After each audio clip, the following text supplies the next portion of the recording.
Короче, чыктык. Отделден чыктым, саат 12-де чыктым окшойт. Мындай попал болбогула экинчи. Короче, гражданство кийинип алып, самокат менен тээ айланып жүргөнү карасаң. Кийин ошол гражданство кийип жүргөн, форма кийип таңамал барды. Саат 3-тө отделге барсам, 3-кө жакын 2-ден өтүп калып бардым ба. 5:30 ошо отделге барды форма. Ошолор менен кошо чогуу жүрүптүр. Итого хулиганство деп жазып койгон себеп хулиганство, короче, ошондой жазып коюп неме кылды. Подпись койбой койдум, подпись койбой, саар менен юрист келет, короче, мен билбейм, подпись койбойм десем, макул, да отурасың деди. Да отуруп участковыйга тапшырып койду. Участковый зам начальник келип дагы участковый разберется деп дежурный да сүйлөшүп атты. Участковыйга тапшырып койду. Участковый келип давно живешь дейт. Да, давно десем. А чё отметка койбой атасың деп.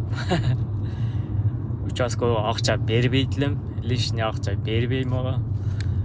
Уже почти 2 жылга жакын жашадым. Мына августта 2 жыл болот да. Ошого сен эмне алар менен уруштуң, эмнеге өзүң неме кыласың дейт. Мен айттым, 4 балам бар, балдарды ойготот. 1 жашар балам бар, тем более олар коркутат. Поэтому я не пускал вообще домой. Но все равно они заставили меня наручник одели, на пол положили, короче, сами заходили все равно. И 13 тысяч моя забрал, дедим, сестренку десем. У них такой спорить не надо, туда-сюда дейт. Ну, они все равно не понимают, десем деле болбой. Отмечатка эмнеге келбей атасың, канча болуптур жашагың дейт. Ну, вроде нормальный парень дейт.